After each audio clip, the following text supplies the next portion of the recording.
Group 2 మిత్రులారా, పరీక్షల ఆందోళన కాసేపు పక్కన పెడతాం. గెలవాలంటే ఎదురొచ్చిన అవకాశాన్ని అందుకోవడమే కాదు, వెనక ఉన్న ప్రమాదాన్ని కూడా అంచనా వేయాలి. Welcome to one and all. Group 2 మిత్రులారా, గ్రూప్ 2 గెలవాలన్న మీ పట్టుదలకు హ్యాట్స్ ఆఫ్. ఉద్యోగాలు వదులుకొని, ప్రైవేట్ ఉద్యోగాలు వదులుకొని, వేలలో వచ్చే ప్రభుత్వ ఉద్యోగ జీతాలను వదులుకొని, కొందరు గృహిణులు కుటుంబ బాధ్యతలు కూడా వదులుకొని ఎవరైతే కష్టపడుతున్నారో వారందరికీ ఈ వీడియో ఒక హెచ్చరికగా, ఒక గైడుగా, అంటే మార్గదర్శిగా, ఒక ఫ్రెండ్, స్నేహితుడిగా. మళ్ళీ మీరు కాగ్లేకి వెళ్తున్నాను అనుకోద్దా, ఐఎమ్ నాట్ ఇంట్రెస్టెడ్, ఎవడో చెప్పిన డైలాగ్ నేను చెప్పను. దాని గురించి మనం మాట్లాడదాం. కానీ ఇక్కడ రాసినటువంటి డైలాగ్ మాత్రం ఇది నాకు నచ్చింది, ఫేస్బుక్ నుంచి తీసుకున్నాను. అర్థమవుతుందా? రైట్, నిజమే. ఇది మీకు ఒక ఫిలాసఫర్గా కూడా పనిచేస్తుంది. గ్రూప్ 2 మెయిన్స్కి సంబంధించి మీరు చాలా విశేషాలు చదువుతున్నారు, చాలా ఆందోళన పడుతున్నారు పరీక్షా తేదీలకు సంబంధించి. ఆ వివాదం కొద్దిగా వివాదం అని ఎందుకన్నానంటే, ఒక్కరిని ఇచ్చేవారు, ఇదిగో నా ఛానల్ చూడు, ఓయ్ ఛానల్ చూడకుండా వెళ్ళిపోతాను, పరీక్ష తేదీలు ఫిక్స్ అయిపోయినాయి. నేను అడిగేశా చంద్రబాబు గారిని, ఇట్లా మిమ్మల్ని ఒక రకంగా గ్రైండ్ చేసేసాను. ఒక 2 రోజుల నుంచి ఉపశమనం వస్తుంది మీకు.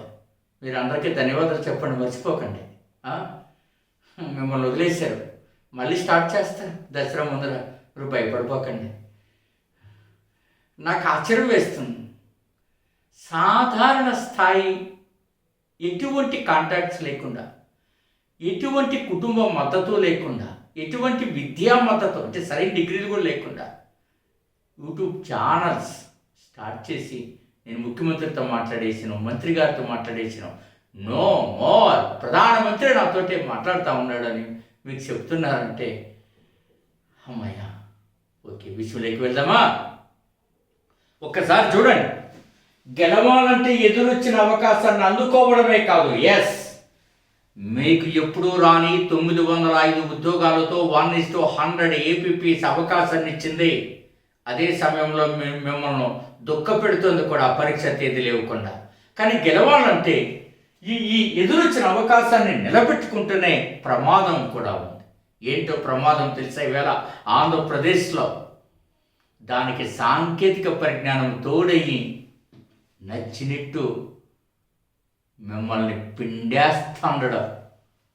ఇలా చదవండి, అలా చదవండి, ఇక్కడ పెట్టొస్తుంది, అక్కడ పెట్టొస్తుందని తగిన రీసెర్చ్ లేకుండా, తగిన విద్యార్హతలు లేకుండా, తగిన అనుభవం లేకుండా, అలాంటి అజ్ఞాన రకమైనటువంటి యొక్క నాలెడ్జ్ని మీరు పొందితే ఖచ్చితంగా మీరు ప్రమాదాన్ని ఎదుర్కొంటారు. ఆ ప్రమాదం గురించి నేను ఇవాళ చెప్పబోతున్నాను. మీరు సరైనటువంటి యొక్క నాలెడ్జ్, 3 months ఎనఫ్. ఇంకా చెప్పాలంటే గట్టిగా రోజుకి 4 గంటలు చాలు. మీ దగ్గర సరైన వనరులు ఉన్నప్పుడు, సరైన ఆలోచన ఉన్నప్పుడు. అందుకనే నిన్ను నమ్ముకోవాలో, నువ్వు ఏం చదవాలో తెలియాలి, ఏం కవర్ చేస్తారో తెలియాలి. దానికి హైలీ క్వాలిఫైడ్ సీనియర్స్ రాష్ట్రంలో ఉన్నారు, వారిని సంప్రదించారు. సరైనటువంటి జ్ఞానం మీకు వస్తుంది. అంతే తప్ప ఏ ఇతరమైనటువంటి అవగాహన లేకుండా దుమ్ము ధూళి మన నెత్తినేసేస్తుంటే, మీరు తుడుచుకుంటూ పోతుంటే ఎప్పటికీ విజయం రాదని గుర్తుపెట్టుకోండి. గట్టి నాలెడ్జ్ కావాలంటే గట్టి అనుభవం ఉండాలి. ఎలాంటి అనుభవం ఉండాలి? మీరు ఉదాహరణకి ఈ మధ్య నేషనల్ స్టాటిస్టికల్ ఆఫీస్ NSO మీకు ఒక లేబర్ ఫోర్స్కి సంబంధించి పీరియాడిక్ సర్వే 2023-24 మీకు ఇచ్చింది. ఈ NSO ఇచ్చినటువంటి యొక్క రిపోర్ట్లో మీరు లేబర్ చూస్తే మీరు ఎలా గమనించాలి? టాపిక్ తెలియడం కాదు, టాపిక్లో ఏ కంటెంట్ పరీక్షకు ఉపయోగపడుతుంది. ఫస్ట్ మీరు గమనించాల్సింది రూరల్, అర్బన్, ఈ నిరుద్యోగత రేటులో ఏం తేడా ఉంది. మీరు గ్రూప్ 1 ప్రిలిమ్స్లో పావర్టీ పైన ఎలా అడిగాడు, ఏ రాష్ట్రంలో పేదలు తగ్గారు, ఎన్ని రాష్ట్రాల్లో తగ్గారు, ఎంత తగ్గారు, ఇవి స్టేట్మెంట్స్ వాడిచ్చింది. అది ఎగ్జామ్ ఓరియంటేషన్. నువ్వు సోది చదువుకుంటూ ఎన్ఎస్ఓ ఎక్కడుంది, ఎన్ఎస్ఓ ప్రధాన కార్యాలయం ఎక్కడుంది, ఏంటి సుళ్ళు అంతా. అది 1995 మోడల్. మీరు 2025కు దగ్గరగా వచ్చేస్తున్నారు. సో ప్లీజ్ అలా మీరు చదువుతూ ఉండాలి. ఈ మధ్య ఆర్టిఫిషియల్ ఇంటెలిజెన్స్, సైన్స్ అండ్ టెక్నాలజీకి సంబంధించి నేచర్ పత్రికలో ఒక గొప్ప వ్యాసం వచ్చింది. అది సుస్థిరాభివృద్ధి లక్ష్యాలకు సంబంధించి దాని యొక్క ఫైండింగ్స్ చదవాలా మనం. ఏ పత్రికలో వచ్చింది, అది ఏం చెప్పింది సుస్థిరాభివృద్ధి లక్ష్యాలకు సంబంధించి, అట్లా మీరందరూ మన global innovation index science and technology చదివారు కదా. భారత ర్యాంక్ ఎంత, మొదటి స్థానంలో ఉంది, చివరి స్థానంలో ఉంది, ఎన్ని దేశాలకి ర్యాంకింగ్ ఇచ్చారు. ఏంటిది? ఇది కాదు ప్రిపరేషన్. దక్షిణాసియాలో భారతదేశం ఏ రోల్ పోషిస్తుంది గ్లోబల్ ఇన్నోవేషన్ ఇండెక్స్లో, దానికి కావలసినటువంటి strategic policies government of India ఏం తీసుకొచ్చింది, ఎక్కడెక్కడ ఇదేంటో ర్యాంక్లో ఉంది ఇచ్చారు. దిగువ స్థాయి, మధ్య, అల్పాదాయ వర్గాలపై భారతదేశం ర్యాంక్ ఎంతో ఇచ్చాడు. క్రిటికల్ పరిస్థితుల్లో భారతదేశం ఎదుర్కొన్న విధానంపై ర్యాంక్ ఇచ్చాడు. అవి క్వశ్చన్ వచ్చేటువంటి తీరు. మీకు తెలియంది చెప్పకపోతే చెప్పితే అది కొత్త సబ్జెక్ట్ అనుకోవద్దు. పరీక్షలకు అట్లా సన్నద్ధం అవ్వాలా. ఖచ్చితంగా మనం చదవాల్సిన తీరుతెన్నులు మార్చాల్సి ఉంటుంది. నేను ఎప్పుడూ అదే చెప్తున్నా. టాపిక్ అందరికీ తెలిస్తే ఈ సాంకేతిక యుగంలో ఏదో ఒక ఛానల్లో వాడు ఎక్కడొక్కడ ఎవడో చెప్తాడు, కానీ కంటెంట్ చెప్పేవాడు అందులో ఏది పరీక్షకు వస్తుందో చదవాలి. ఆ ప్రమాదం లేకపోతే నువ్వు ఎదుర్కొంటావు. మీరు గమనిస్తున్నారు కదా, హైదరాబాద్ కేంద్రంగా వస్తున్న టెస్ట్ సిరీస్ మిమ్మల్ని మాయాలోకంలోకి తీసుకెళ్ళిపోతున్నాయి.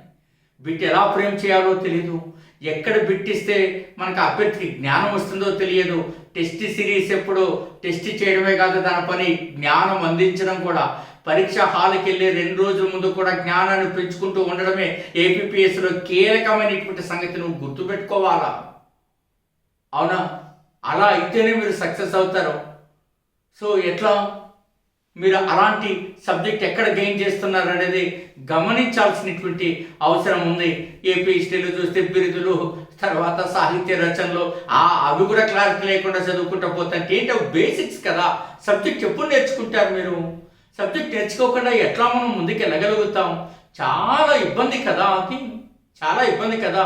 అబుల్ హసన్ తనీసా కుతుబ్ సాహిబ్ పాలకుడిని ఔరంగజేబ్ ఏ కోటలో బంధించాడు, ఎన్ని సంవత్సరాలు అక్కడ ఉన్నారు, లేదా నిరసన వ్రతం పాటించి ప్రాణాలను త్యజించిన కుతుబ్ సాహిబ్ పాలకుడు ఎవరు అడిగితే ఏంటి మీ ఆన్సర్? సరైన పుస్తకాల నుంచి రావాలి. 1000 పేజీలు చదవడం కాదు, అందులో షార్ట్ చేసుకొని చదవాలి. అందుకే మనం మీకు ఏమైనా సందేహాలు ఉంటే డౌన్లోడ్ శ్రీమేన థింక్ ట్యాంక్ యాప్, ఇక్కడ ఇచ్చిన నెంబర్కి 60 పేజీలు మెటీరియల్ పంపుతారు, చూడండి. అలా ప్రిపేర్ అవ్వండి మీరు దయచేసి. 80 మూల గ్రంథాల నుంచి వస్తున్నటువంటి పుస్తకాలు విడివిడిగా చూపించడం మీరు చూడండి ఇట్లా. కాబట్టి మిత్రులారా, చదివేటువంటి విశేషం 30 సంవత్సరాల అనుభవంతో ఎక్కడ పడితే అక్కడ బిట్లు తెప్పించినటువంటి ధైర్యంతో చెప్తున్నా. మీరు డైలీటెడ్ సిరీస్ 600కి రాసుకోవచ్చు, 900కి రాసుకోవచ్చు, లేదా టాపిక్ వైజ్ టెస్ట్ సిరీస్ 80 మూల గ్రంథాల నుంచి వస్తుంది, లేదా ఫుల్ కోర్స్లో రోజుకి 4 గంటలు చొప్పున చేయడానికి కావాల్సి జాయిన్ అవ్వచ్చు. మెంటార్షిప్, ఏ టాపిక్ ఎట్లా చదవాలా, ఎక్కడ చదివితే బిట్ వస్తుంది, దాన్ని ఎలా గుర్తు పెట్టుకోవాలని చెప్పారు. మెంటార్షిప్ అంటే రోజు ఒక టాపిక్ పేరిచ్చి ఆ టాపిక్ చదువుకోండి అని చెప్పడం. అది 5వ తరగతి పద్ధతే. మీరు 5వ తరగతి దాటేశారు, 10th దాటారు, ఇంటర్ దాటారు, డిగ్రీ దాటారు. ఈ మధ్య ఇంకా గొప్ప సాంకేతిక విద్యా డిగ్రీలు ఉన్న మీకు ఒక గుంటడు పలానా రోజున టెస్ట్ పెట్టని చదివితే మీరు ఎలా తలూపుతున్నారో అది కాదు పద్ధతి. ఏమి చదవాలో తెలుసుకోవాలా, ఎక్కడ చదివితే బిట్ వస్తుందో తెలియాలి, ఏ కంటెంట్ బుర్రకి ఎక్కితే నీకు అది బిట్టుగా మారుతుందో తెలియనంత కాలం నువ్వు ఆంధ్రప్రదేశ్ పబ్లిక్ సర్వీస్ కమిషన్ జపాన్ని చెప్పిస్తూనే ఉంటావు. నిన్ను దాటేసే జంపు చేసి ఉద్యోగాల్లో స్థిరపడిపోయి వారు పెళ్లిళ్ళు చేసుకుని పిల్లలు కూడా కనేసి వారిని మీతో పాటు మళ్ళీ పబ్లిక్ సర్వీస్ పరీక్షలకు రాసి ఇచ్చేస్తారు. జాగ్రత్త సుమా. అందుకనే మెంటార్షిప్ ప్రాజెక్ట్లో మీరు అట్లా కూడా తీసుకోవచ్చు. సో కాబట్టి అది సూపర్ మెంటార్షిప్ కోర్స్ ఇండియాలో ఎక్కడ ఉండదు. దానికోసం ఒక ప్రత్యేక ఫీచర్ని శ్రీ మేఘనా థింక్ ట్యాంక్ యాప్లో డెవలప్ చేశాం. అర్థమవుతుందా? గ్రూప్ 2 గెలవాలంటే ఏం చేయాలో అర్థమవుతుందా? మీకు అంది వచ్చిన అవకాశం ఉంది, అది అట్లే పెట్టుకోండి. ప్రమాదాన్ని గుర్తించండి, జాగ్రత్తగా ఉండండి. ఏది రాసినా టెస్ట్గా ఒక పుస్తకం పట్టుకుని ఒక లైన్ అక్కడ అంటారంటే అని ఎవరన్నారని రాయడం కాదు. I'm not interested. ఒక బిట్టు గొప్పగా ఉందని చెప్పాలంటే ఆప్షన్స్ని బట్టే మనకు తెలిసిపోతుంది ఆ బిట్టు ఫ్రేమ్ చేసిన వారి యొక్క జ్ఞానము, మేధస్సు.